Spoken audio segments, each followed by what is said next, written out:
Educalidad 2030. Bienvenidos a este quinto módulo de Educalidad 2030, el cuarto encuentro en vivo y quinto módulo.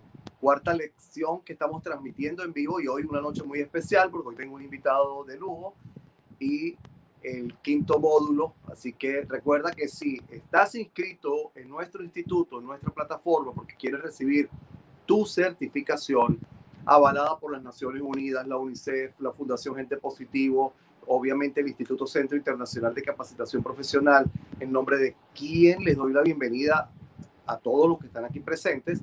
Si quieres tu certificado, debes estar formalmente inscrito en la plataforma del Instituto Centro Internacional de Capacitación Profesional.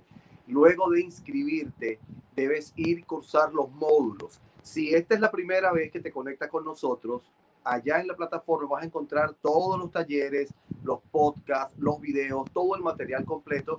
Este ha sido un tiempo bien hermoso, un tiempo bien maravilloso. Los comentarios de ustedes mismos lo dicen, ha sido un tiempo muy especial. Y es que creo que Latinoamérica lo merece, Latinoamérica lo vale. Lo he dicho cada noche, lo repito hoy, sigo creyendo en Latinoamérica, sigo creyendo en nuestros pueblos, sigo creyendo en nuestro potencial. ¿Y por qué creo en Latinoamérica? Porque Latinoamérica tiene mentes brillantes y podemos hacer que brillen más y podemos construir mentes brillantes para llegar a tener sociedades brillantes. ¿Y por qué estamos trabajando en el campo de la educación de la calidad dentro de los objetivos de desarrollo sostenible? Porque yo creo que la educación integral es el pilar fundamental para construir sanos matrimonios, sanas familias, sanas sociedades y desde allí impulsar el desarrollo, el progreso, la riqueza, la prosperidad integral, la plenitud de todos nuestros pueblos. Yo creo en Latinoamérica firmemente porque somos un pueblo maravilloso, un pueblo muy humano y un pueblo que cuando se decide hacer las cosas, las logra. Solo que nos han puesto en nuestras redes neuronales creencias de que es imposible, que somos tercermundistas, que no podemos ir más allá de hasta donde hemos llegado.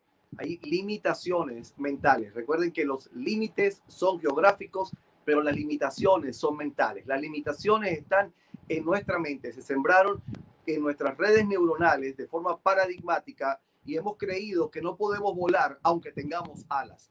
Hemos creído que no podemos saltar porque nos han criado con un techo muy cercano a nuestra cabeza y entonces creemos que no podemos saltar cuando podemos brincar, saltar, volar y hacer de nuestro territorio, de nuestro país, de nuestro continente, un país, una tierra de prosperidad, una tierra de lujo. Bien, Latinoamérica tiene pasado maravilloso, pero también tiene algunos momentos históricos de dolor, de crisis, y hoy vamos a hablar de algunos aspectos que pueden generar transformación en tu comunidad, en tu barrio, que pueden generar transformación en tu país. Vamos a estar hablando de un lugar específico que hoy es una ciudad maravillosa, que bien vale la pena invertir para ir a pasar unos días allí a hacer turismo.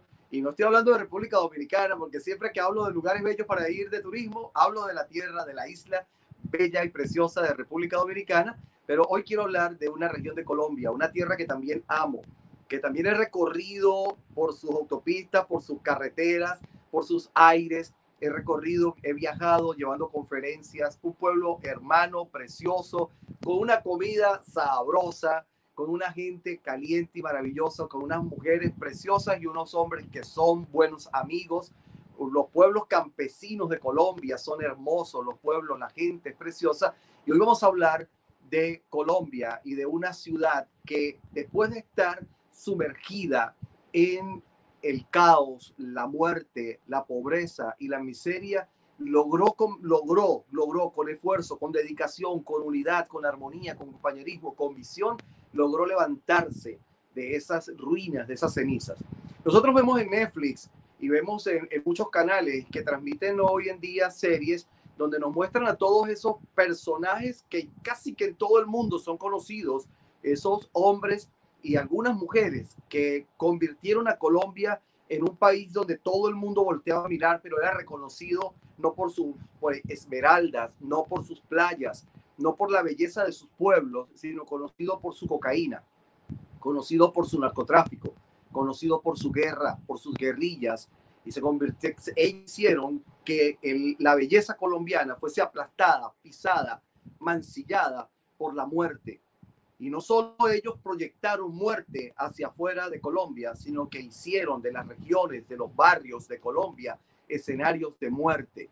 Y así fue como esos personajes que hoy casi que son endiosados en miniseries de televisión, en programas, y que la gente llega a admirarlos y se genera. Fíjense que hay una influencia tan grande que llega a nuestras redes neuronales, baja a nuestro cerebro límbico y genera una empatía, simpatía, tanto así que entonces nuestros niños, nuestros jóvenes quieren ser un Pablo Escobar, quieren ser el capo, quieren jugar a que ellos son un narcotraficante, como si estuviésemos hablando de Batman o de Robin, como si estuviésemos hablando de Superman o de la Mujer Maravilla, como si estuviésemos hablando de personajes de esos que, aunque son de ficción, fueron creados para transmitir la idea de que podemos cambiar y salvar el mundo. Estos personajes nos los venden con simpatía, nos los venden y llegamos hasta sentir agrado viendo esas series de televisión. Pero hay personas, como el invitado de esta noche, que vivieron en carne propia lo que fue la destrucción de ciudades como Medellín, pero también vivieron el surgimiento de una ciudad como esta. Hoy estoy con un hombre que, bueno, tiene un amplio currículum, tiene una académicamente, profesionalmente, tendría que pasar un buen rato hablando de todo lo que ha hecho, los premios que se ha ganado, pero voy a decirlo muy resumido. Él es arquitecto con una maestría en nuevas alternativas para la construcción de viviendas. Ha sido consultor en urbanismo en diferentes países como Argentina, Brasil, Colombia, México, en El Salvador. También ha sido consultor en el Banco Mundial, en el Banco Interamericano de Desarrollo, ha sido consultor en el Banco de Desarrollo para América Latina, profesor universitario, esto es muy importante porque sabe llegar y conectar con la gente. Ganador de muchos premios internacionales, con un gran reconocimiento, aplaudido en muchos escenarios, un hombre muy valorado y estimado en el campo de la arquitectura. Pero en lo que más me enfoco yo es en algo que yo le he llamado a él un ideólogo, un hombre de ideas, un hombre de visión, un hombre con las ganas de hacer cosas diferentes. Yo no sabía que él existía, pero en esto de estar siempre buscando de quién aprender, buscando de quién copiar algo bueno, buscando con quién conectarme, porque uno, para poder tener éxito en la vida, tiene que conectarse a gente grande, a gente buena, a gente que piensa, si no piensa como uno, que piense mejor que uno. Y en esa búsqueda de nuevos amigos, de gente que crea como nosotros, se cruzó este hombre. No hace mucho tiempo lo conocí, pero hicimos un feedback, hicimos una conexión, y cuando le dije quiero que compartas con los estudiantes de Educalidad 2030, me dijo con mucho gusto, Carlos, estaré con ustedes. Y esta noche tenemos a Gustavo Restrepo desde Medellín, un ideólogo, uno de los protagonistas de la transformación y el cambio de esta ciudad, que pasó de ser una ciudad de caos y de muerte a ser una ciudad modelo para Latinoamérica. Gustavo, si estás allí, quiero darte la bienvenida, quiero que, bueno, que saludes y que tomes hoy el protagonismo en Educalidad 2030 para que tú, pues, nos hables de todas las cosas maravillosas que se pueden lograr cuando un pueblo decide generar cambio. Bienvenido, Gustavo. Carlos, un gusto saludarte. Gracias por la invitación, gracias por tus palabras y, por supuesto, un saludo muy especial a todos los que están conectados en este momento y a los que posteriormente tendrán la oportunidad de conectarse. Gracias a Educalidad 2030 por la convocatoria. Como bien contabas, lo que tengo hoy para transmitir es básicamente una serie de experiencias que nos han permitido soñar con que esta Latinoamérica tiene oportunidades para crecer en el tiempo, oportunidades para tener unos ciudadanos mejor educados, mejor capacitados. Nosotros lo llamamos siempre cultura ciudadana y creemos que ese es el punto de la transformación. Creemos que somos los ciudadanos transformados de ser simplemente habitantes en cambiar y en transformar. Hay algo en lo que yo hago mucho énfasis y yo lo repito muchas veces en programas de radio, televisión, en clases, cada vez que puedo lo digo, y es que tenemos que comenzar por cambiar la misma concepción que tenemos de nosotros mismos, porque a nosotros nos enseñaron que tenemos un pasado de indígenas, como si fuésemos una especie de seres descerebrados que nunca conocieron el desarrollo, la evolución, cuando nosotros tenemos un pasado histórico de arquitectura, de ingeniería, de innovación, de creatividad, de lenguas, un pasado histórico de muchas cosas maravillosas que todavía se pueden visitar y son lugares que, bueno, de altísimo tránsito turístico por lo que representan para el mundo. O sea que no somos un continente de personas que recién desde 1490 estrenaron su cerebro, sino que teníamos ya un pasado glorioso, un pasado grande, y de allí creo que tenemos que partir para levantar la imagen y la autoestima de nuestros pueblos, partiendo de entender lo que hemos sido en el pasado y lo que podemos ser en el mañana. Pero yo no me quiero extender esta noche porque yo he hablado mucho. Yo quiero que tú nos compartas en la plataforma, en este taller, hay un video de una conferencia que tú diste en TEDx, muy buena, y por eso la compartimos con todos los estudiantes, donde tú hablas de todo lo que fue la experiencia Medellín, pero probablemente hay algunos que hoy están por primera vez, o hay algunos que no les ha dado tiempo de ver todo el contenido, todo el material del taller, y por eso te pido que por favor nos cuentes lo que, bueno, no sé, creo que fueron 18 años de trabajo en Medellín, nos cuentes en 18 minutos, un minuto por año, que los cuentes en un resumen para que la gente pueda, ¿qué es lo que me interesa? Que cada uno de nosotros en nuestro cerebro podamos entender que sí es posible y una cosa es que un profesor como yo se pare frente a una cámara a decirle a cada persona en Argentina, en Bolivia o en México, mira, tu país puede cambiar, tu ciudad puede cambiar desde una teoría, y otra cosa es que tú les cuentes desde una vivencia, desde una experiencia de lo posible. Así que por favor, regálanos esta noche un resumen de ese tiempo maravilloso, de esa experiencia maravillosa que se vivió en Colombia y que ustedes estaban allí enfrente de toda esa transformación. Gracias, Carlos. Perfecto. Vamos a tratar de introducirnos en el tema y sobre todo resaltar desde aquí esto que planteas. Mirarnos a nosotros mismos es mirar la tradición de los pueblos, y la tradición de los pueblos nos ha demostrado siempre que hemos sido capaces de superar muchas crisis. Y ahí es donde hay que entender lo que pasó con Medellín. Las crisis son oportunidades cuando sabemos entender la tradición de los pueblos. Voy a moverme sobre esto entonces, y lo primero es entender que el fin mayor es el ciudadano. La cultura ciudadana es la que construye ese tejido que permite que las ciudades y sus ciudadanos avancen. Medellín 2002, digamos en abstracto en ese momento, entenderlo, planteó a partir de un concepto político la idea de Medellín la más educada, tema que voy a tratar de explicarlo con las acciones vistas especialmente desde el urbanismo y la arquitectura. Lo primero para transmitir es entender que todas las ciudades latinoamericanas y de Centroamérica y del Caribe tienen obviamente dificultades sistemáticas similares. Lo que pasa es que las proporciones de los problemas son distintos dependiendo del número de pobladores que esas ciudades tengan, pero por supuesto de la, digamos, de la génesis de la problemática. No es lo mismo que maten a un cura, a un padre en un pueblo pequeño, a que mueran 27 personas diariamente en Sao Paulo. La noticia del impacto tiene unas escalas distintas.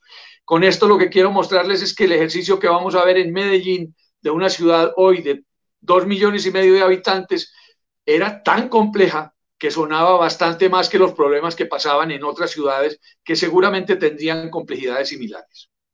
Pero no quiero dejar pasar también esta imagen que me parece importante. Aunque la fecha es de 2017, muestra cómo en distintas ciudades latinoamericanas y del Caribe hay situaciones de pobreza y de extrema pobreza que han impactado terriblemente a nuestros países. Pero lo más interesante de esta imagen es que nos hace reflexionar en algo como esto. No por tener dos costas como mi país, hemos podido superar o reducir el índice de pobreza. No por tener, digamos, territorios más grandes como el caso de Brasil, quiere decir que tiene entonces pobreza menor. Lo que quiero decir es que hay otros problemas mayores en el fondo que nuestros pueblos necesitan entender para poder superar sus dificultades. Quisiera plantearlo desde esta perspectiva. 3 temas me complejizan y me preocupan desde hace mucho tiempo. Por supuesto, el calentamiento climático que está hoy tan de moda. y que genera desplazamientos en las comunidades, y que esas comunidades, al llegar a territorios, complejizan el manejo económico, social y cultural de esos territorios. Y ese calentamiento climático tiene hoy mucho recurso económico de inversión. Pero creo que también detrás de esto está el calentamiento económico, que es un calentamiento que tiene que ver directamente con la calidad de vida de las personas. Hoy en día en la pandemia sí que lo estamos notando cada vez más, pero tiene que ver con el costo de vida, con el costo del suelo urbano y con el costo de vida rural. Y eso significa el impacto directo sobre los ciudadanos. Pero hay un tercer calentamiento que es el que más me inquieta, y es el calentamiento social. Esto tal vez para mí es lo que más llama la atención, porque para Medellín en sus momentos, especialmente entre los años 80, 90 y el 2000, surgieron enormes complicaciones, no solamente a nivel nacional, con su guerra interna que generó muchos desplazamientos de ciudadanos hacia las ciudades capitales, como el caso de Medellín, sino que generó, por supuesto, el resurgimiento del narcotráfico combinado con las guerrillas. Y eso trajo, por supuesto, para nuestros jóvenes una situación muy compleja que se demostró especialmente en la ciudad de Medellín. Quiero entonces desde esa perspectiva resaltar esto: el calentamiento social es mucho más complejo hoy que el calentamiento global. Y esto no es solamente una historia. Si nos devolvemos en el último año, año y medio, 2 años, recordaremos posiblemente lo que pasó en Santiago de Chile, recordaremos lo que pasó posteriormente en Ecuador, recordaremos lo que pasó en Brasil, recordaremos las marchas en Colombia.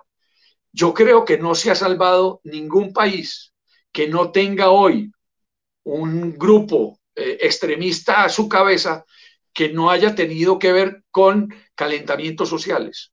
Con esto lo que quiero decir es que inclusive Europa, en Grecia, en Turquía, etcétera, hemos tenido este fenómeno. Y creo que el planeta Tierra está abocado a entender que uno de los más complejos elementos que tiene hoy es el calentamiento social. Tal vez la pandemia nos tenga un poco aplacado el problema, pero no podemos dejar de desentendernos de la crisis económica en la que estamos, que llevará prontamente a un resurgimiento de ese calentamiento social. Quisiera entonces llegar a lo que Carlos planteaba desde el principio. Metámonos un poco en esa historia, en ese caos, en esa oportunidad, para poder entender el porqué de lo de Medellín.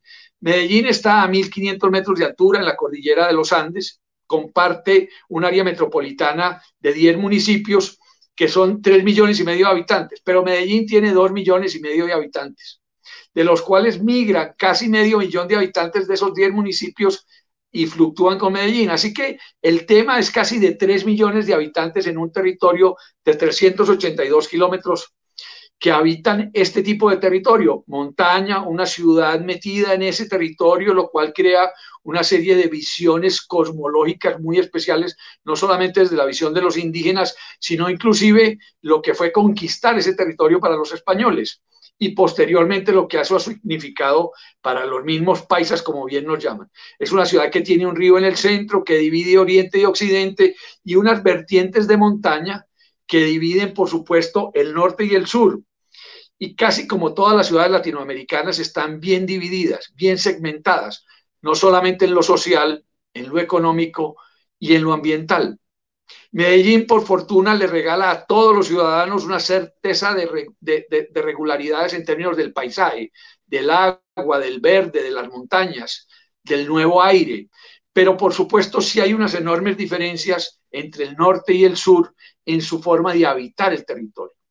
La gran mayoría de las personas que llegaron a Medellín fueron desplazados de la guerra, como les contaba, y habitaron de esta manera el territorio, una manera que trajo, por supuesto, dificultades. Y para resumirlo en el tiempo, quiero tratar de hacer algunos efectos especiales. Los primeros años del proceso fue el reconocimiento del oro, digamos hacia 1900. Posteriormente, toda la revolución industrial trajo consigo el tema especialmente textilero, el cual llegó a su bonanza especialmente por el desarrollo del ferrocarril. Pero en los años 70 viene una crisis industrial por la concentración del textil y especialmente porque el ferrocarril lo sacan desde los ferrocarriles nacionales. Y viene inmediatamente una crisis industrial de mano de obra, y posteriormente entonces el narcotráfico surge, especialmente entre los años 80 y el 2000, como ya les contaba, y allí viene la gran crisis social, no solamente del país, sino de Medellín, que ustedes seguramente conocen bien. Posteriormente, hacia los años 2000, viene esta propuesta que voy a contarles hoy sobre el urbanismo social, y posteriormente 18 años, digámoslo así, de un proceso continuo de distintos gobiernos de distintos colores que han tratado de construir una idea de una mejor ciudad. Medellín creció como una mancha de aceite. Muy rápidamente se fue conurbando, fue creciendo, pero especialmente en los años 2000 al 2015 su crecimiento fue muy avanzado, muy acelerado, y eso trajo consigo muchos problemas de calidad de vida. Hizo que esta ciudad dispersa, si ustedes ven al fondo la montaña, prácticamente en 60 años creciera hasta lo más alto de la ciudad. Pero estos territorios altos, desafortunadamente, estaban ingobernados, tenían problemas de no planeación en ese crecimiento, tenían problemas de ingobernabilidad, donde básicamente las armas estaban en los ciudadanos en esos territorios, que eran básicamente o guerrillas o paramilitares o narcotraficantes. Por supuesto, se construyeron los famosos guetos, pero no los guetos que conocemos, aquellos de los años 70 de los Estados Unidos, donde los territorios se desarrollaban en los suburbios, sino guetos donde entrar a estos barrios se volvía muy complejo. Y por supuesto, detrás de esto venía la segregación, un tema donde las poblaciones que migraban quedaron excluidas, no solamente de la salud, de la educación, sino de la territorialidad. Quedaban concentrados en territorios particulares para ellos. Y por supuesto, allí una generación de jóvenes que los llamaban los inoportunos, que eran estos chicos que no tenían acceso al estudio, a la academia y por supuesto menos al empleo. Así que eso fue generando, por supuesto, una victimización, una situación compleja, donde ellos entendían que al ser excluidos por la gente del sur, esta ciudad se convirtió entre los que tenían dinero y los que no tenían dinero, entendiendo o desentendiendo que habían otras maneras de poder descubrir la forma de acceder a los bienestares. Y especialmente esto consigo trajo una serie de situaciones complejas que se llaman los riesgos. Riesgos porque estos territorios se incendian, se inundan, se desmoronan, se queman muy fácilmente.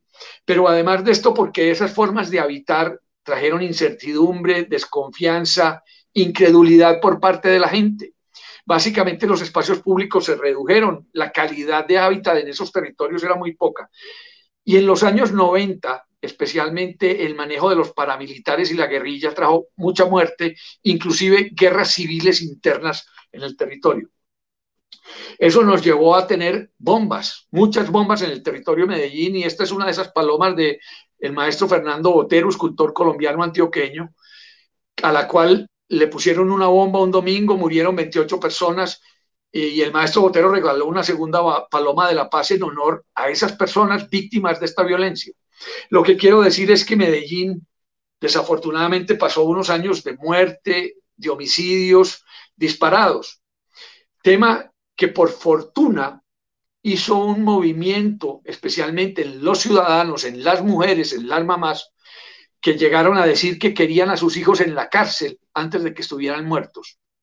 Y esto hizo generar una revolución a nivel nacional muy importante que trajo consigo modelos de trabajo. Para hacer síntesis en esto, la descripción de Sergio Fajardo, alcalde de Medellín entre el 2003 y el 2007, dice que Medellín tiene una desigualdad social profunda y que en nuestra ciudad tenemos unas violencias con raíces profundas. Y creo que esto resume bien, Carlos, lo que tú planteabas al principio cuando decías cómo se transforman estas situaciones. Y lo que nos llamó la atención era que podríamos empezar a entenderlo si entendíamos nuestras tradiciones de pujanza, de esfuerzo, de trabajo, lo que construyó a esa Medellín del ferrocarril, lo que construyó a esa Medellín de obviamente los textiles. Y Federico Gutiérrez, el anterior alcalde al que tenemos hoy, hizo esta referencia que es bien importante. Durante 18 años hemos sido capaces de cambiar hacia afuera. O sea, hicimos capaz de transformar el transporte, la industria, el espacio público, la ciudad, que se las voy a mostrar ahora mismo. pero lo que más bien decía era, hemos cambiado muy poco hacia adentro. Esto significa construir cultura ciudadana. Bien, ¿cómo hicimos ese reto? Ese reto se construyó pensando primero en esto. Necesitamos 21 años para transformar la sociedad de Latinoamérica. Y así nos apostamos a entender que el reto del Medellín debería tener 30 años por delante. O sea, en el 2000 se estaba planificando la ciudad del 2030.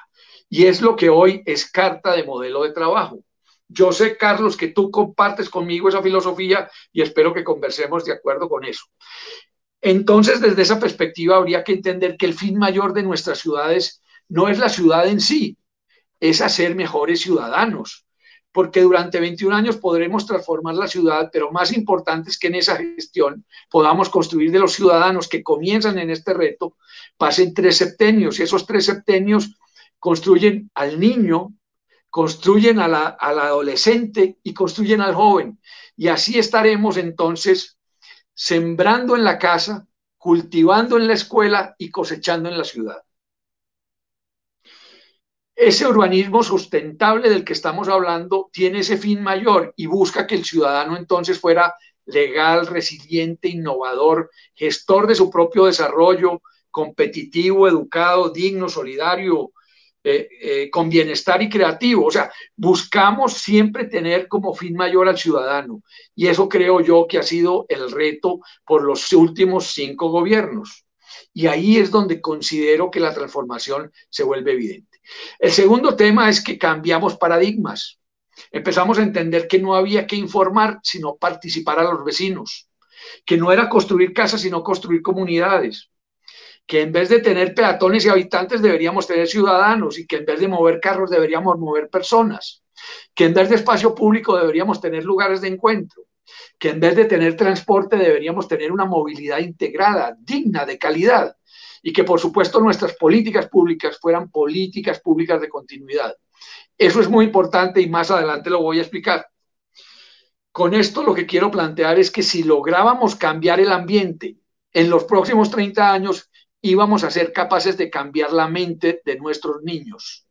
Tema fundamental en los gobiernos del 2002, del 2007, desde el 2008 al 2011. Y por supuesto ya esos jóvenes habían generado una política de entender que el Estado estaba presente. Bien, para esto una metodología. Y la metodología tiene que ver con urbanismo social. Así lo titulamos en su momento, y el urbanismo social tiene que ver con una política pública, donde en el centro está el reconocimiento a la ciudadanía. Y ese reconocimiento tiene que ver con escucharlos para poder actuar precisamente en lo que ellos veían como sus problemas en sus lugares de barrio, en sus lugares de hábitat y de trabajo. Y así entonces no era un gobernador o un alcalde que hiciera lo que él quisiera, sino que deberíamos darle respuesta a esos ciudadanos durante los próximos 30 años. Pero un segundo tema muy importante en el urbanismo social es saldos pedagógicos. Cada acción que se hiciera debería poder producir en los vecinos educación y cultura y que ellos ganaran en ese proceso de transformación.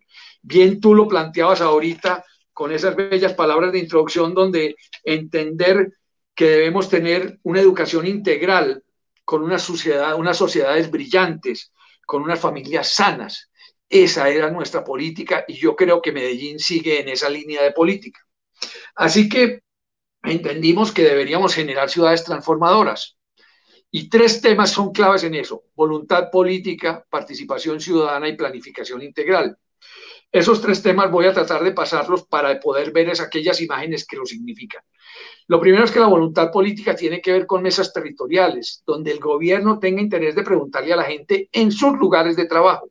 Segundo, que sea un gobierno abierto y que escuche las problemáticas de la comunidad y que sea capaz entonces de abrirse como gobierno inclusive a reconocer sus problemas. Que sea capaz de resolver realmente los problemas que tiene que resolver y que no se vaya por las ramas, que genere políticas de continuidad y que sea capaz de planear para no improvisar.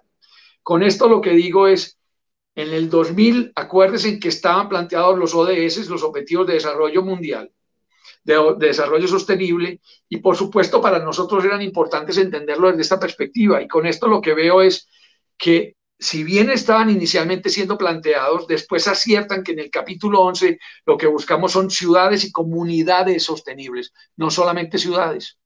Eso nos decía que estábamos haciendo bien el camino, pero además miren que las otras 4 acciones que los ODS plantean son lo social, lo económico, lo ambiental y por supuesto la gestión de lo político, que si lo vemos bien desde la gestión de lo político, hoy nadie inventa nada. Lo más interesante y lo más innovador de lo que estamos planteando hoy es que se llama gestión. Cuando un gobierno es capaz de hacer buena gestión, está innovando. Bien, lo segundo fue que concertó esto un poco el trabajo que veníamos haciendo en Quito 2016, se plantearon los conceptos de ciudades prósperas y lo que plantea es que las ciudades se deben medir, deben haber indicadores para saber hacia dónde se va. Los objetivos de desarrollo son eso, indicadores que deben estar demostrados en qué hacer y para dónde se va, cómo se evalúan. El tercer concepto dentro de la política pública tiene que ver con invitar a todos, participar a todos. Esa gestión tiene que invitar a la gente de nación, tiene que buscar recursos en la nación. Y nosotros hicimos gestión con el gobierno nacional para bajar recursos que después se volvieron políticas públicas en Medellín hacia las ciudades de todo el país. Pero la participación de los gobiernos departamentales, la participación municipal desde todos los objetivos, pero más importante, las universidades, la participación privada de la industria, y todo eso sumado genera lo que nosotros creemos se llama cultura ciudadana. Desde esa perspectiva generamos entonces políticas públicas que tenían que ver con las normas urbanas y rurales de esos territorios, donde el territorio sostenible estaba sumado por las ciudades y las sociedades, los territorios, el medio ambiente, la economía, la gobernabilidad. Y entonces sumaron distintos gobiernos. Esta imagen que les muestro a continuación tiene que ver con eso. Un gobierno primero dijo del miedo a la esperanza, Medellín la más educada, después vino Alonso Salazar y dijo Medellín la más solidaria y competitiva, después Aníbal Gaviria dijo un hogar para la vida, Federico Gutiérrez dijo Medellín cuenta contigo, y hoy es Medellín futuro. Todas de alguna manera están orientadas a encontrar políticas públicas de los vecinos, de los ciudadanos. Y ahí comienza el segundo punto que tiene que ver con participación ciudadana, donde se forman las ciudadanías, cómo se gestionan los proyectos, cómo se forman en actitudes y en aptitudes y cómo se participa en la construcción de las ideas. Lo primero es entender que el ciudadano camina el territorio, así que tiene la información, tiene la cultura, y es con ellos cómo se construye y se identifica, se diagnostica la mejor manera un territorio. De allí se entiende entonces que el punto mayor y más claro es entender en esta imagen, entender que lo más importante en ese proceso es construir cercanía. Esa construcción de cercanía tiene que ver con la construcción de confianza. Y en esto cierro un tema muy importante, es que la participación ciudadana acerca al vecino a la política y hace entonces que recobre algo fundamental que se ha perdido en Latinoamérica, es confianza en la política y en los políticos.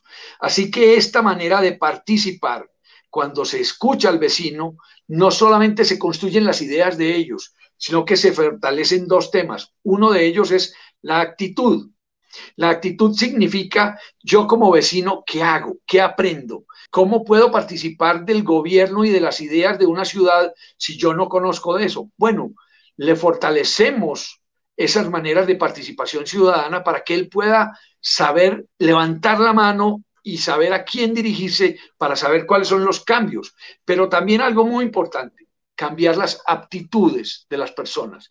Y eso tiene que ver con educar integralmente, con profesionalizar a las personas para que tengan la posibilidad de ser más competitivos. Y con esto lo que quiero decir es que es en cualquiera de los rangos en los que estamos educando, es fortalecer al ciudadano como un ciudadano que tiene muchas cosas que aportar, no solamente a la sociedad, sino a sí mismo. Con esta imagen quiero decir que metodológicamente lo que hicimos fue diseñar la ciudad, sí, pero participar, observar, escuchar, hablar con los ciudadanos. Y fuimos capaces de llegar a desarrollar proyectos que ya tenían los sueños, pero fuimos capaces de construir los proyectos construyendo confianza al mismo momento. Implementamos esos modelos y fuimos capaces de construir las obras que ellos querían, haciéndolos protagonistas, actores, constructores de sus propios modelos de desarrollo. Y ahí es donde entendimos que cada uno de nosotros como vecino iba progresando, porque ya entendíamos que éramos capaces de progresar y de plantear ideas que desarrollaban a la ciudad, pero a la vez desarrollaban modelos de barrio.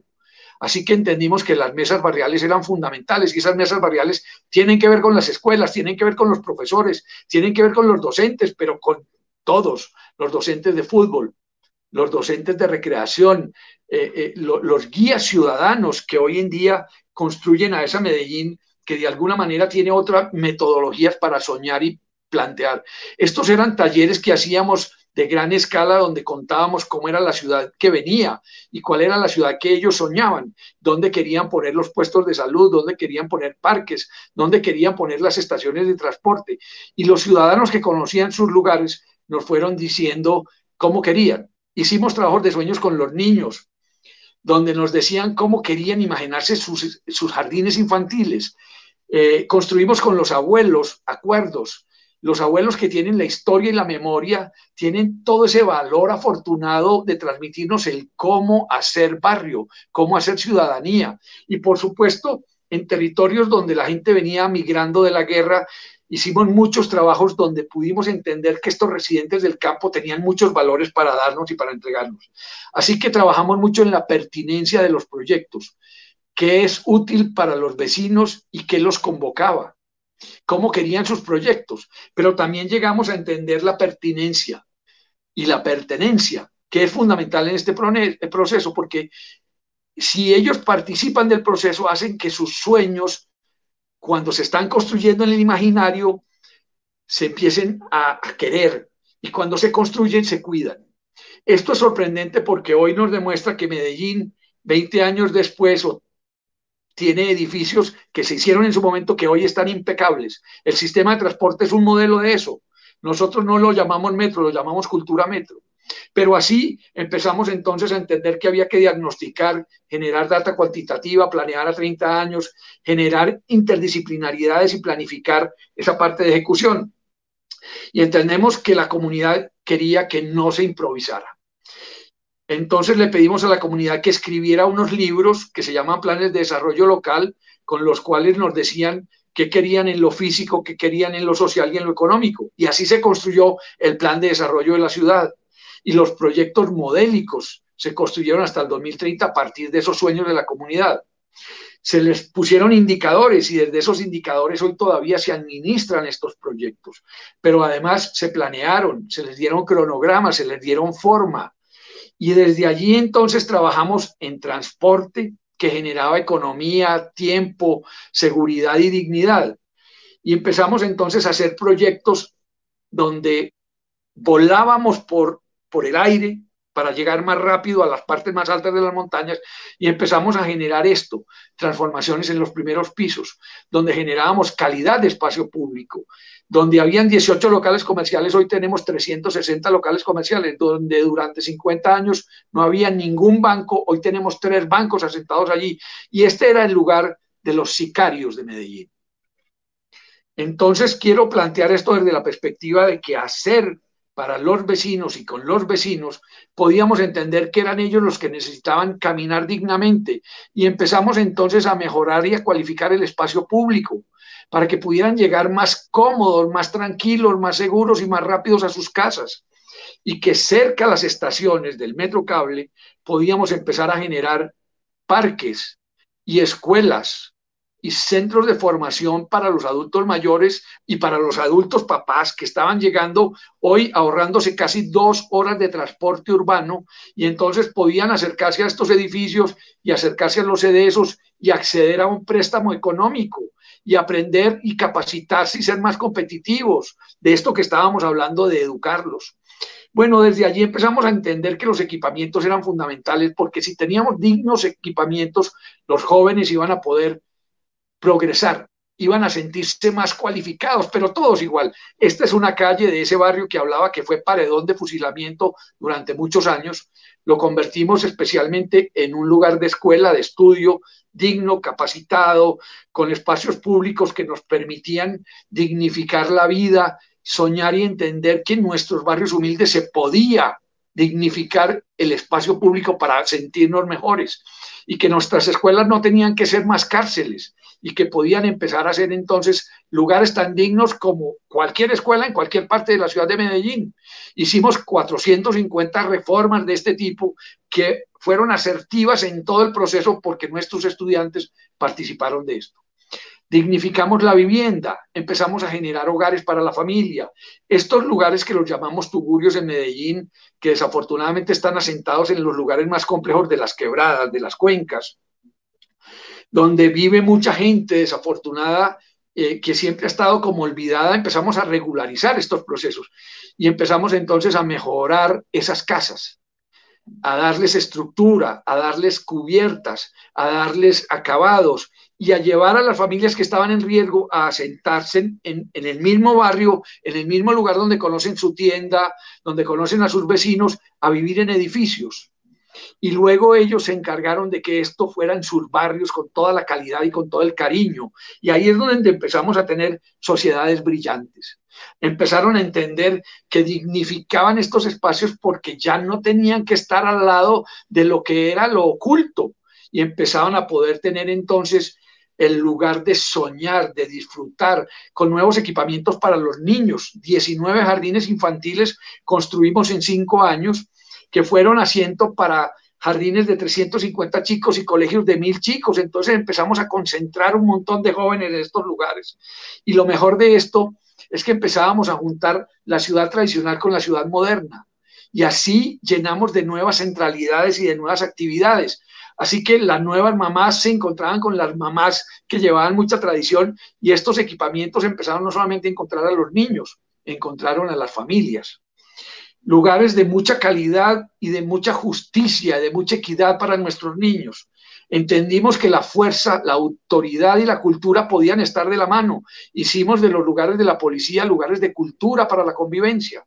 Y entendimos que la justicia y la equidad podían ser lugares de oportunidad. Y empezamos a hacer en los miradores lugares de encuentro para que nuestros niños pudieran estudiar la tradición y ver la ciudad que alguna vez fue bombardeada y empezar a estudiar con sus profesores en la calle, a entender el valor de la cultura ciudadana.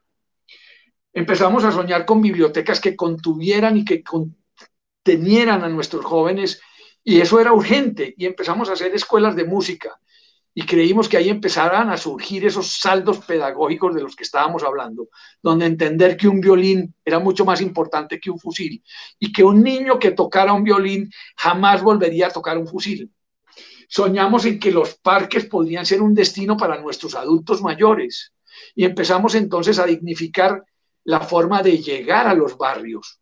Y empezamos a acertar con escaleras eléctricas en los territorios más humildes y que en su momento estaban considerados como los más peligrosos. Y dignificamos la vida del día a día de muchísimos. 12.000 familias viven hoy en la Comuna 13 y disfrutan de este territorio que dignamente ha generado plusvalía económica y plusvalía social. Pero lo valioso está en que cada vecino es hoy y se siente dueño de su ambiente, porque lo hace divertido, lo hace espontáneo, lo hace memorable. Es una exposición, es una forma de dejarse ver en su barrio y en su casa. Soñamos que las laderas podían ser huertas y esas huertas podían llevar comida a los barrios y podían ser fuente de ingreso para los vecinos. Y entonces empezamos a dignificar el empleo y a generar oportunidades. Esto todo que ustedes acaban de ver se hace con impuestos, con manejo transparente de los impuestos, que hoy, por fortuna, Medellín, con sus empresas públicas de Medellín, genera unos recursos de capital importantes. Les dejo esta cifra y esta tabla para que la entiendan, pero lo que quiero decir con esto es que los dineros públicos son sagrados y cuando son sagrados, educan. Se han hecho distintas inversiones, se han mejorado y cualificado muchas personas, se han evitado muchos accidentes por cualificar el espacio público, por cualificar el transporte, pero sobre todo hemos construido unos entornos que hoy han dignificado la vida de miles, de millones de antioqueños. Hemos reducido los homicidios de 380 homicidios por cada 100.000 habitantes a tener hoy 16 homicidios por cada 100.000 habitantes. ¿Es dramática la curva? Sí, lo es. Y lo más especial de esto es que todo se construye con confianza, cuando se trabaja en la pertenencia y en la pertinencia, en la actitud y en la aptitud de los ciudadanos. Cuando somos capaces de saber que si se le cumplimos a los jóvenes en sus derechos, aprenderán a ser solidarios. Que si somos capaces de cumplir en sus derechos, van a ser solidarios y que tendrán la capacidad de ir de una manera divertida a la escuela. Que si administramos bien sus recursos, reconocerán la institucionalidad. Tratamos de entender que si los educamos y les reconocemos sus diferencias, van a ser capaces de brindarnos respeto. Creemos que si ejercemos la gobernabilidad, nos van a elegir y nos van a legitimar. Y creemos que si los educamos con el ejemplo, van a ser capaces de fortalecerse en valores.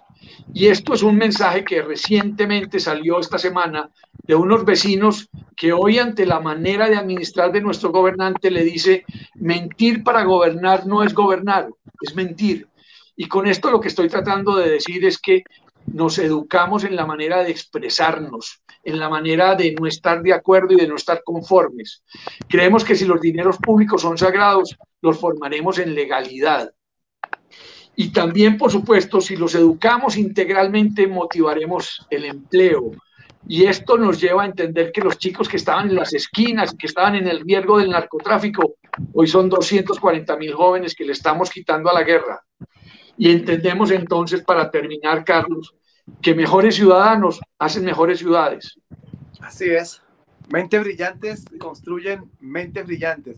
Gustavo, ¿puedes dejar la lámina? Deja esa lámina ahí que me gusta. Mejores ciudadanos. Claro que sí, señor. Mejores ciudades. Mira, cuando yo vi por primera vez una de tus conferencias, algo porque yo cuando te escuché por primera vez sentí la misma emoción que siento ahora volviéndote a escuchar. ¿Y por qué me lleno de emoción? Porque conozco muchos barrios latinoamericanos, conozco muchos barrios de Ecuador, conozco la pobreza de Colombia, de Venezuela, República Dominicana.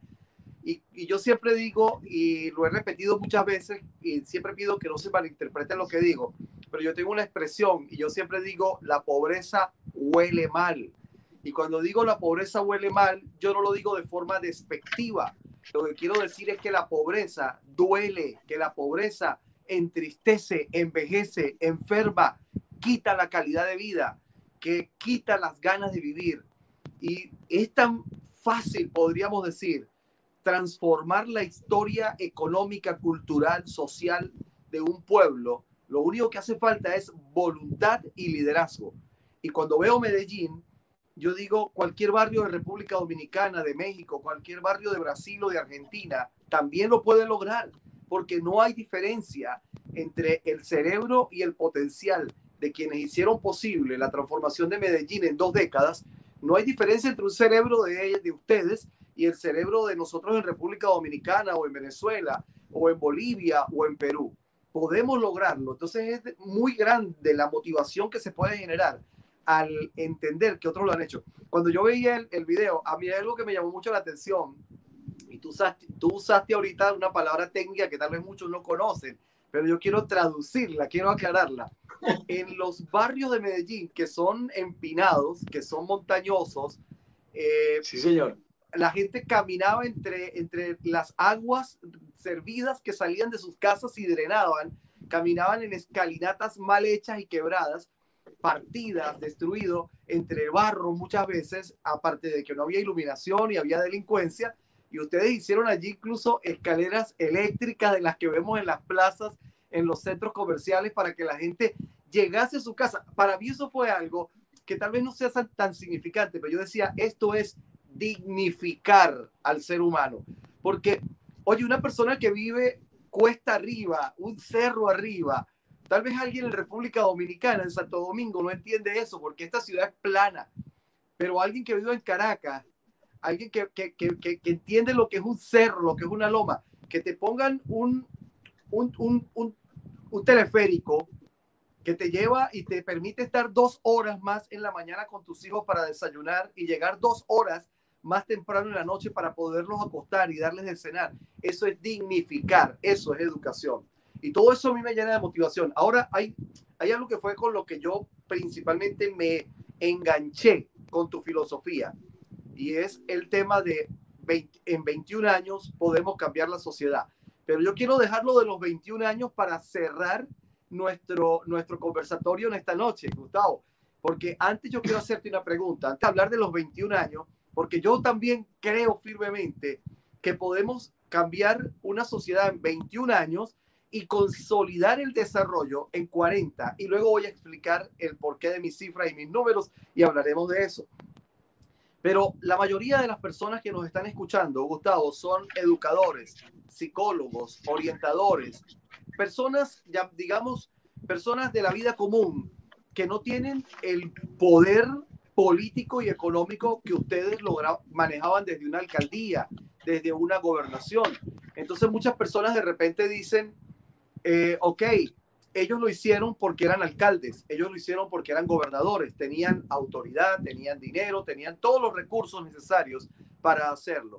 Pero el profesor que nos está escuchando hoy, el director de un colegio, el papá que trabaja manejando un Uber, que trabaja vendiendo tal vez pastelitos, la señora que trabaja limpiando casas y que nos está escuchando, el profesor que se levanta todos los días para ir al colegio a enseñar a sus niños o para aprender una cámara, para transmitir una clase vía online, el ciudadano común, como yo, que no estoy en la política, que hoy tal vez dice, ¿y yo qué puedo hacer? La pregunta yo te la lanzo, yo te la reboto a ti, porque tal vez muchos se están preguntando lo mismo y yo hoy te digo, ok, Gustavo, y el que no es político, ¿qué puede hacer para lograr que su barrio, que su comunidad deje de ser tal vez un escenario de guerra, de narcotráfico, de droga, de delincuencia, de embarazo precoz, de abortos, que deje de ser un escenario de muerte y de pobreza, de miseria, de marginalidad,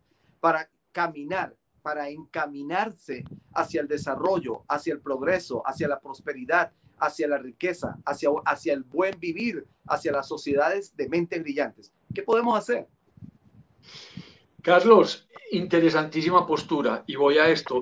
La palabra que más se me acerca para ser redondo en esto se llama contener, ser contención.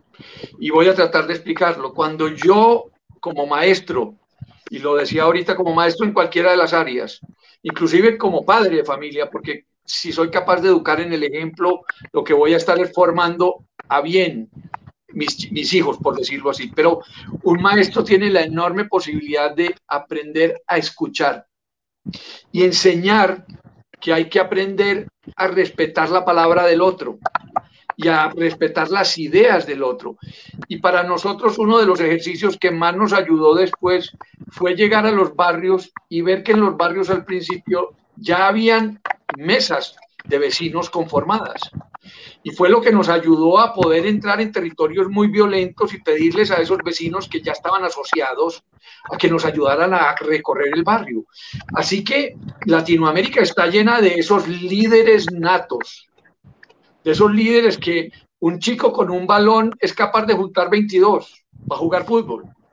Y se lleva el balón y se acabó el partido. Pero también existe el deportista que, o la mamá que teje en su casa y que invita a sus amigas a tejer. Esa señora es una líder. Y bueno, y así sucesivamente fuimos encontrando entonces que ser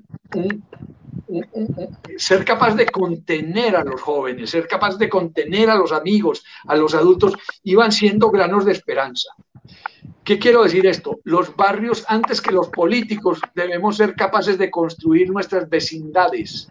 Se llaman, de muchas maneras, en muchas partes, los que hemos desarrollado en Argentina se llaman, por ejemplo, consejos barriales. Los que hemos desarrollado en muchos lugares tienen que ver con la idea de que el barrio tiene, por supuesto, a unos vecinos líderes y esos vecinos se llaman juntas vecinales. Esas juntas vecinales están lideradas o por una señora, por un señor que a veces recibe recursos económicos o no, pero se ponen de acuerdo para saber cuáles son las ideas que necesitan. Inclusive los párrocos ayudan muchísimo con la venta de empanadas en estos barrios para mejorar. Voy a esto. Ser contención es fundamental por parte de los maestros. Cuando sabemos escuchar las ideas de los demás y sabemos valorar los sueños de los demás, somos capaces de construir el futuro de las mentes de cada uno. Y hoy hemos descubierto que ser respetuosos de las ideas de los demás es lo que ha sido capaz de construir el futuro de Medellín. Porque cuando llegamos a los barrios y vimos a la gente organizada y nos demostró que eran vecinos capaces de reorganizarse, capaces de echar para adelante, de hacer reuniones, inclusive de hacer veedurías, de aprender a levantar la mano para respetar la palabra del otro aunque no estuvieran de acuerdo, a ser capaces de ponerse de acuerdo. Y con esto lo que estoy diciendo es que en un partido de fútbol se aprende, como se aprende en las aulas, pero también se aprende en la calle, se aprende en la casa. Y por eso decía que se siembra en casa, se cultiva en la escuela y se cosecha en la ciudad. Todos podemos ser contenedores de nuestros jóvenes y de nuestros vecinos. Bien. Tú sabes que yo tengo una lucha y siempre estoy batallando en esto, en la transmisión de las ideas. Y yo siempre estoy, porque tú sabes que existen medidores a nivel internacional para determinar cuáles son los países que tienen mejor o peor calidad educativa. En primer lugar, no lo acepto porque cuando se mide la educación, realmente se mide solo un factor de la educación, que es la educación académica, pero no se toma en consideración la educación no académica, que es lo que tú estás diciendo, la escuela, la calle, que los medios de comunicación, la iglesia, todos estos que son factores de socialización que influyen en la educación de la sociedad, y se mide solo el nivel de conocimiento de ciertas áreas en la parte académica. Yo siempre he dicho y lo he recalcado durante todo este taller de educalidad, que la educación de calidad no se mide con un examen. La educación de calidad ni siquiera se mide en las escuelas.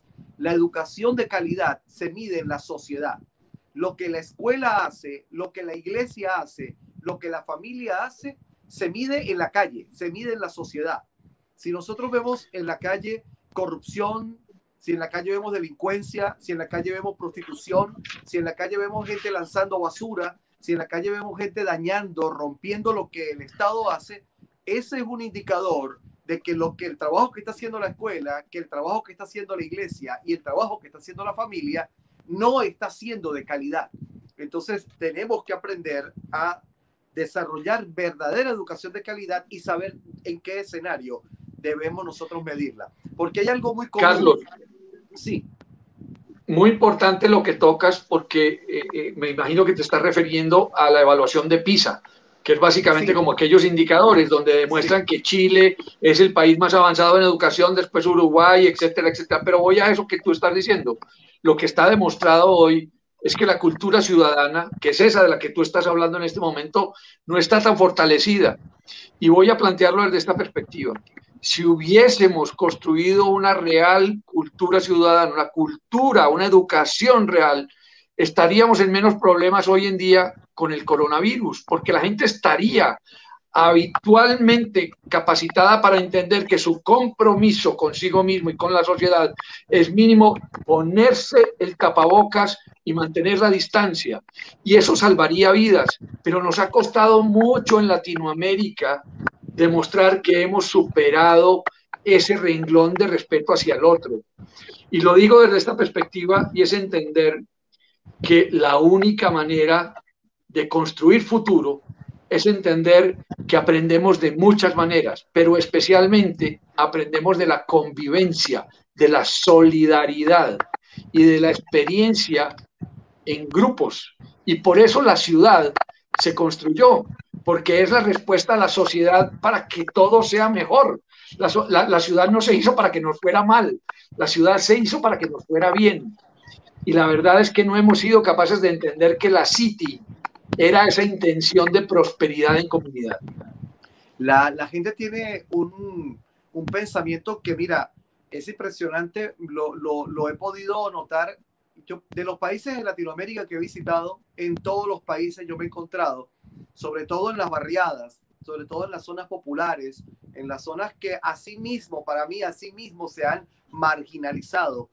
Y son pequeños detalles, como la gente que te lanza la basura a la calle, la gente que de repente se sube en un poste de alumbrado y pega un cable para robar la electricidad y enviar electricidad a su casa, y luego uno pasa y ve que en ese tubo, en ese palo, no hay un cable, sino hay una tela de araña. Allí hay 20, 30, 50 cables que están allí colgando. Otra cosa que es muy común, la persona que viene y rompe la calle para colocar el tubo de drenaje de su casa y luego deja el hueco allí en la calle y este tipo de cosas. Entonces uno encuentra situaciones como que voy a hacer puntual en un caso. En una oportunidad yo visité un colegio donde fui invitado a dar una charla para estudiantes. Cuando yo llego al colegio, yo veo a dos jovencitos que estaban en la cancha deportiva. Tenía una de estas mallas metálicas, telas metálicas con las que las revisten, y ellos estaban agarrados allí, pero parecían como que eran dos presos que querían fugarse de la cárcel. Le daban y le daban y le daban y le daban, y a mí me dio indignación, y yo me acerco y les digo, hey, ¿cómo se te ocurre, chico, que vas a dañar la cancha? Y me miró y me dijo, para eso mi papá paga impuestos. Escucha, o sea, el que el papá de él pagase impuestos le daba el derecho de destruir la cancha del colegio porque era construida por el Estado. Eso que este joven de algunos 12, 13 años me expresó no es propio de él. Eso es parte de una cultura que la podemos ver y que se repite en casi todos nuestros países, en casi todos nuestros pueblos, que la gente simplemente espera que el Estado haga para dañar y que el Estado repare, porque el Estado es el responsable de la generación de cambio. Y yo creo que uno de los grandes males que tenemos es que estamos siempre esperando que sea el Estado el que genere la transformación, el que genere el cambio. Carlos, yo comparto contigo eso, pero también hago esta reflexión. Desafortunadamente en Latinoamérica hay todos los ejemplos y todos los ejemplos nos dicen también que muchos gobiernos fueron muy irresponsables, prometieron mucho y cumplieron poco. Y entonces las comunidades, como muchas de las que tuve oportunidad de mostrarles hoy, pues obviamente se sintieron que ellos eran los dueños de esos territorios y como tal, si el gobierno no aparecía, ellos tenían que resolverlo todo de cualquier manera. Entonces, destruían lo poco o mucho que tuvieran, porque nunca habían sentido que tenían un compromiso, un sentido de lealtad con su ciudad y con sus vecinos. Y por eso creímos también que era importante que en las conversaciones y en las formas de llevar las soluciones se construyera confianza, porque la confianza asegura algo, y es que la gente empiece a entender que eso no es de nosotros o no es del Estado, sino que es de nosotros los vecinos, que eso no es de un gobernante, que el gobernante no da regalos, que las cosas que se construyen las construimos somos nosotros los vecinos, la sociedad. Y entonces entender eso significa pertenencia. La construcción de pertenencia es muy importante en esto que estamos hablando, porque es la única que asegura en un proceso de construcción colectiva que las cosas tengan un valor para todos. Ese valor para todos hoy ha abierto muchas ideas nuevas, ¿no? Inclusive hoy la discusión sobre si aborto sí, aborto no, es una discusión que hoy está bastante más abierta, o que los partidos de LGTB, bueno, tantas otras cosas en estas democracias abiertas. Pero lo que creo importante resaltar en esto es que la construcción de una participación ciudadana tiene que ver con que cada uno de nosotros, y especialmente los maestros, debemos ser líderes. Y debemos tener la oportunidad no solamente de saber de nuestra materia, cuando yo con mis estudiantes hablo de arquitectura o de urbanismo, o cuando doy mis charlas a gobernantes o a ciudadanos, trato es de construir una conciencia sobre el cómo hacer, cómo debemos ser, cómo debemos pensar, porque hay una diferencia en todo esto, y es que pensar es hacer. Mucha gente quiere correr rápido, quiere que mañana estén haciendo en su barrio, pero no quieren entender que pensar es hacer. Y con esto lo que estoy tratando de hacer es que debemos valorar el pensamiento de todos los ciudadanos. Bueno, de hecho tú, perdón que te interrumpa, pero de hecho tú repetiste muchas veces una palabra que me gusta mucho, y tú decías hace unos minutos soñamos con esto y soñamos con escuelas y soñamos con hospitales.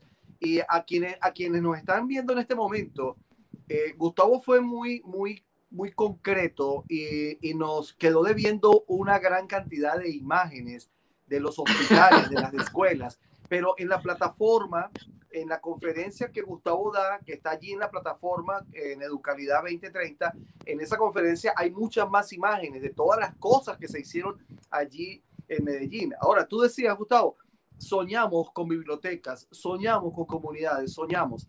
En una oportunidad, yo estaba en el colegio, entonces yo en ese tiempo estudiaba en las tardes el bachillerato en el colegio y en la noche estudiaba en la escuela de artes y yo estudiaba pintura y escultura. Entonces yo había pintado un cuadro, que ese cuadro quedó de segundo lugar en una bienal de pintura y yo le hice una fotografía, el cuadro se lo quedó la red que organizó el evento y yo tengo la fotografía y una amiga me dice, del colegio me dice, ¡ay, qué lindo! Y yo le digo, bueno, te voy a regalar hoy la fotografía, pero un día yo voy a ser famoso y voy a firmar autógrafos. Y ella se ríe, y entonces cuando ella se ríe, yo tomo la fotografía y le escribo por detrás un pensamiento que no es original mío, y yo entonces tampoco de quién es, y yo le escribo, no hay éxito que no haya comenzado siendo un sueño. Le escribo esto y le obsequio la fotografía.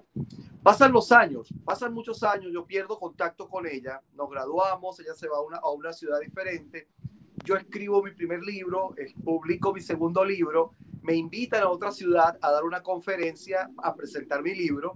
Cuando llego, ella era gerente de una red de automercados y había sido invitada a la conferencia. Cuando yo llego a dar la conferencia, ella está sentada entre los primeros puestos de aquel auditorio. Cuando a mí me presentan, yo paso y cuando yo la veo, yo automáticamente la reconozco, yo tomo mi libro y digo, bueno, buenas noches, gracias por invitarme. Hoy vengo a hablarles de mi libro, Un sueño hecho realidad, porque no hay éxito que no haya comenzado siendo un sueño. Ella con unos ojos bastante, como ganas de llorar, me mira, me sonríe. Cuando termino la conferencia, yo bajo a firmar, a autografiar libros. Ella se acerca para que le firme su libro, se acerca a mi oído y me dice, aún conservo la fotografía. Entonces, una anécdota muy linda que yo tengo que lo cuento luego en otro de mis libros. Pero, ¿qué quiero resaltar? Que todo comienza, tú dices todo, la gente cree que pensar no es importante. Todo comienza por un sueño. Del sueño lo llevamos al pensamiento y del pensamiento es que se puede llevar a la acción para poder ver los resultados. Y es que, Carlos, bien planteas esto y vengo con la idea de los sueños por algo que es muy interesante en esto y tengo dos reflexiones que me acuerdan recientemente de esto. Decía John Lennon, un sueño de una persona es un sueño, pero un sueño de una comunidad es una realidad.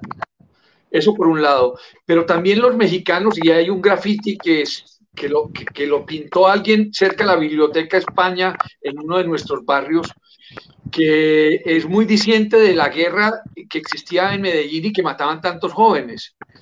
Y que fue después título para un libro, No nacimos para semilla, del exalcalde Alonso Salazar, que se lo recomiendo para que lo lean, si lo pueden encontrar por ahí. Y decía el graffiti, nos mataron y nos enterraron, lo que no sabían es que íbamos a cosechar. A germinar. Y eso tiene que ver con ese tema de entender que lo más importante de una comunidad está en la capacidad del sueño, en la capacidad de la perseverancia. Así es. Latinoamérica, nuestros barrios se han construido a partir del sueño.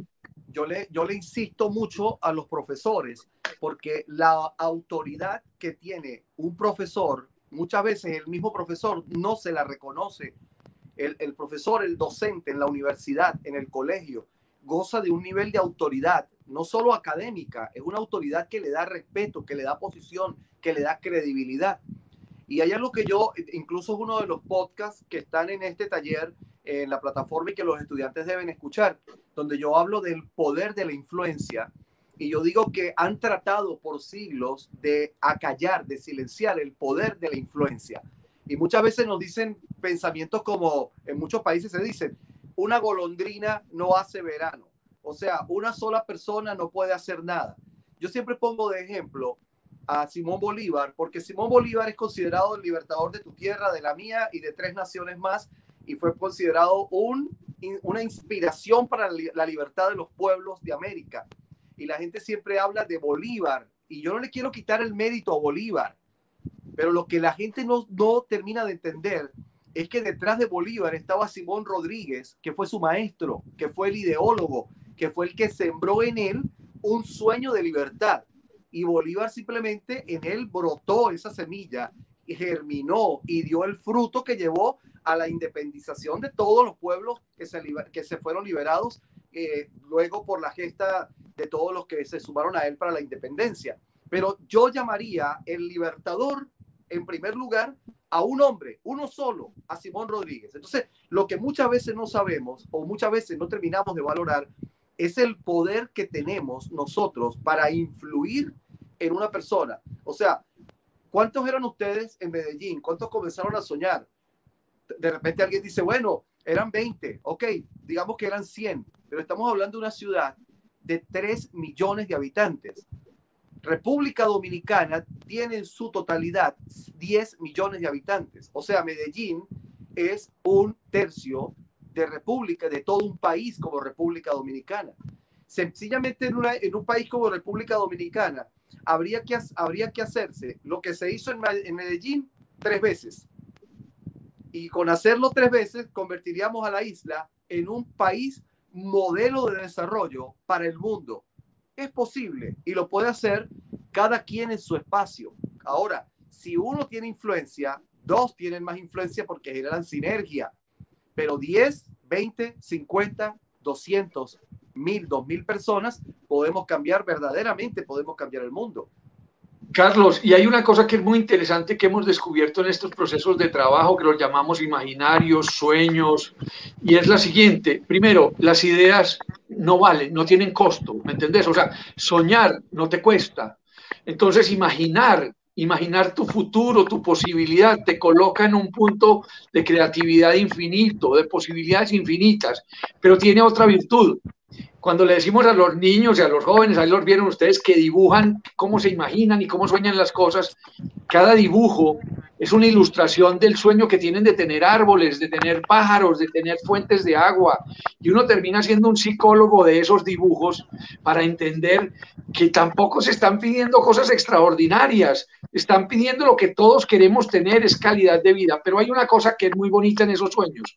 Cuando a ti te hacen una biblioteca, y la biblioteca tiene un árbol y a ese árbol empiezan a llegar los pájaros, tú adoptas el árbol y adoptas los pájaros. Y tú dices, yo lo soñé, yo lo dibujé, ese árbol es mío.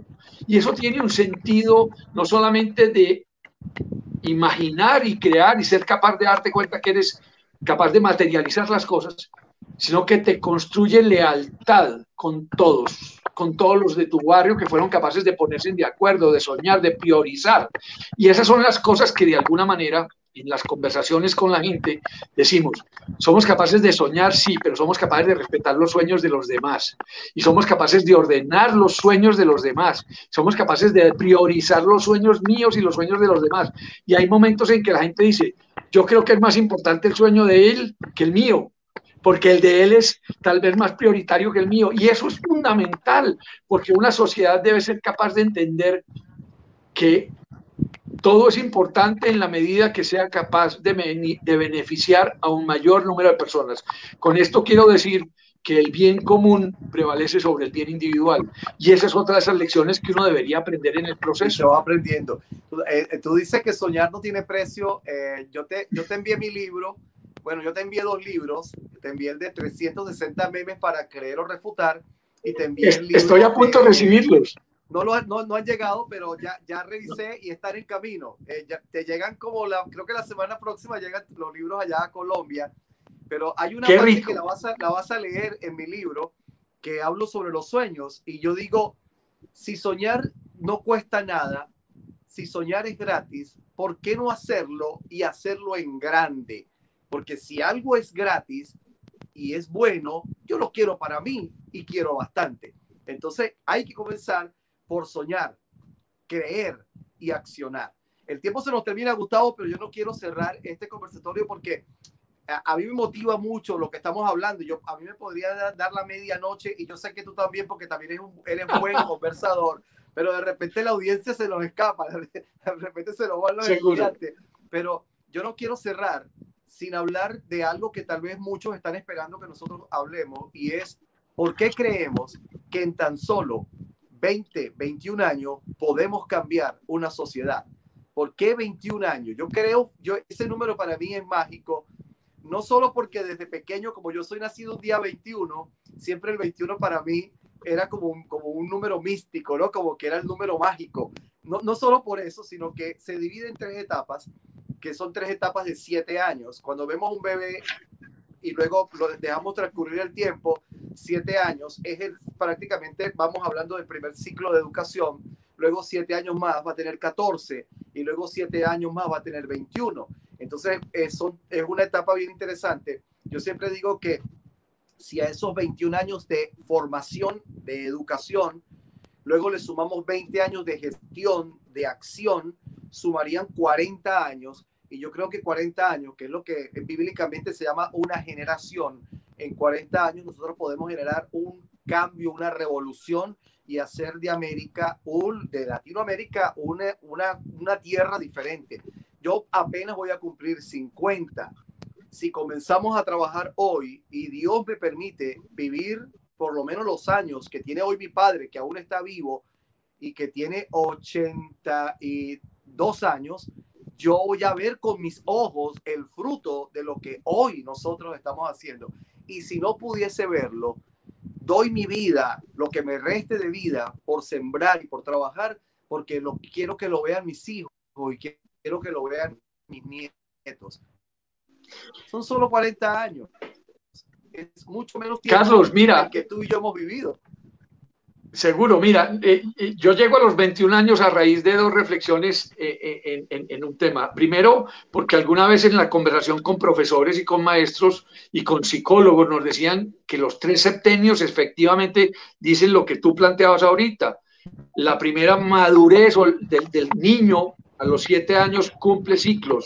Después a los 14 ese joven abre a la adolescencia, y después a los 21 años tiene esa mayoría de edad.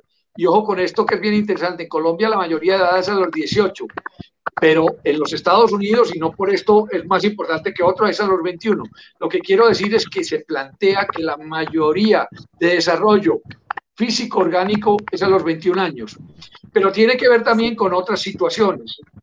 Nosotros, cuando empezamos estos ejercicios, empezamos a conversar con los niños en los primeros territorios cuando tenían muy poco, pero muy poquito, o sea, iban a las reuniones casi que de brazos.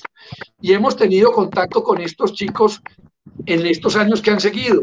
Unos de ellos son hoy guías de la Biblioteca España en la comuna en Santo Domingo arriba, y estos niños ya los conocemos, y cada vez que llegábamos al lugar él decía: usted se acuerda de mí, que yo estaba bueno, y nos han contado la historia y le hemos llevado el ciclo. La última vez que me reuní con ellos tenían 16 años, o sea, eran chicos que les había tocado el proceso prácticamente a entrar a adolescentes ya en barrios, y estos chicos, te digo que lo más interesante es que no solamente me contaban la historia de que habían aprendido inglés para atender turistas, para poderles explicar las cosas, sino que ellos habían visto que su barrio se había vuelto menos violento, y habían entendido que tenían hoy ni siquiera la oportunidad de quejarse contra el Estado, porque tenían la oportunidad de ir a la escuela o no. O sea, ellos escogían, ya no era que no la tuvieran, y que sus padres, que antes eran sus abuelitos, se quejaban porque el Estado no llegaba, hoy nadie podía decir que no tenía un transporte de calidad. Entonces, que ellos estaban viendo que durante este proceso, y con esto quiero plantear lo que tú decías de los otros 20 años más, es porque nosotros estamos haciendo, pero cada vez que se hace, se comprueba en lo físico esa transformación. Con esto digo algo que es muy importante, que no lo había planteado, y es que nosotros no esperamos mucho tiempo para empezar a que la confianza se construya. Quiere decir, hay unas obras que llamamos mangos bajitos, y es que inmediatamente la gente nos dice, vea, esta es la primera calle que necesitamos tal, inmediatamente antes de que empecemos a hacer la biblioteca, que se toma 2 años, mejoramos esa calle, mejoramos la iluminación, cogemos las aguas negras, y eso inmediatamente construye confianza. Entonces, esa ejecución de 4 años es una ejecución real entre lo que se sueña y lo que se hace, y entonces la vivencia de la gente que está en el día a día descubre que en 4 años hay transformaciones reales y físicamente importantes. Pero esos niños de 4 años llegan a tener 8, ven otro mundo muy distinto en su barrio. Y cuando hoy vemos niños que han pasado 16 años en este proceso de transformación, la verdad es que ellos se dan cuenta que son responsables de su propio bienestar, son gestores de su propio desarrollo. Y esa es la gran virtud de poder ser capaces de medirnos a 21 años. Y si lo hacemos a 30 años o a 40 años, también podríamos meternos en otros retos. Pero sumo una segunda cosa. No se puede evaluar la educación antes de 7 años. Es muy complejo saber que una acción concreta en educación es medible. O la seguridad, mucho menos. En 1 año es imposible saber si realmente el impacto de la violencia da. Nos lo demuestra la pandemia. En 1 año no sabemos todavía cómo va a pasar esto, ni en la economía, ni en muchas cosas. Entonces, tener plazos de indicadores con formas de medir a más largo plazo nos va a dar certeza inclusive de algo que es muy importante. No solamente es pensar, hacer, sino una tercera, autoevaluarnos. Y hay que ser capaz de aprender a autoevaluarnos. Y no de apoyarnos ni castigarnos, sino autoevaluarnos. Así es. Bueno, hay mucho de qué hablar y que aprender, y sobre todo que nuestros estudiantes, los que nos acompañan en este sueño de aprendizaje, también se puedan sumar. Vamos a ver en qué otro momento nos conectamos por otro medio para conversar, y invitamos a todos los estudiantes a que nos escuchen hablar un rato más, y que ellos también puedan interactuar y puedan enviar algunos comentarios, unas preguntas. Muchísimas gracias, Gustavo. Vamos a seguir soñando, vamos a seguir creyendo. Y yo sigo apostando por Latinoamérica, yo sigo apostando, mirando hacia el frente con mucho optimismo, pero no con el optimista que se sienta a esperar sino con el optimista que cree que van a ocurrir porque está haciendo algo para que eso ocurra. Entonces, bueno, vamos a poner el corazón, ya te doy para que te despidas, pero antes les recuerdo a los estudiantes esta enseñanza, junto con las enseñanzas todos los miércoles anteriores de todas las semanas, los podcasts y todo el material, en la plataforma www.institutocicp. La plataforma realmente es institutocicp.com. Allí van a encontrar todos los videos, todos los podcasts, todo el material para que ustedes puedan edificarse y crecer con Educalidad 2030. La próxima semana tenemos este taller, pero vamos a seguir creciendo juntos. Así que vayan a estudiar, van a recibir su certificación. Gustavo, gracias, hermano. Despídete de la gente y que seguir en otro tiempo hablando de todas estas cosas maravillosas. Carlos, gracias a ti. Por supuesto, un saludo muy especial para todos los que están con nosotros compartiendo. Les deseo muchos éxitos, cuídense mucho, espero que estén bien, y sobre todo recuerden que somos promotores del cambio. Si hacemos mejores ciudadanos, seguramente vamos a tener mejores ciudades. Se les agradece. Carlos, cuando quieran nos volvemos a encontrar. Un fuertísimo abrazo para todos. Seguro que va a haber. Y ya te digo, pongo en mis sueños el ir a Medellín, pero no de una visita, el ir a Medellín un tiempo para sentarme, porque me propuse escribir una serie de libros sobre el desarrollo de Latinoamérica, y hay que escribir un libro sobre la experiencia de Medellín. Entonces vamos a ver en qué momento esa calidad. Tú por lo menos me debes una taza de café, Juan Valdés, ¿no? Me debes una taza de café. Tengo que ir a tomar. Bienvenido, por supuesto. A mí los estudiantes me deben tequila en México, parrilladas en Argentina, me deben, bueno, ya contigo también. Vamos a hacer una gira para ir a recibir todos los regalos. Gracias, Gustavo. Claro que sí, bienvenido y bienvenidos. Vamos a conectar, y a todos los 2.000 estudiantes que tenemos en Educalidad 2030, Vamos a seguir soñando, vamos a seguir creyendo. Soy Carlos Méndez del Centro Internacional de Capacitación Profesional. Ha sido un placer estar con ustedes esta noche. Nos encontramos la próxima semana. Dios me los bendiga. Una feliz noche. Un abrazo.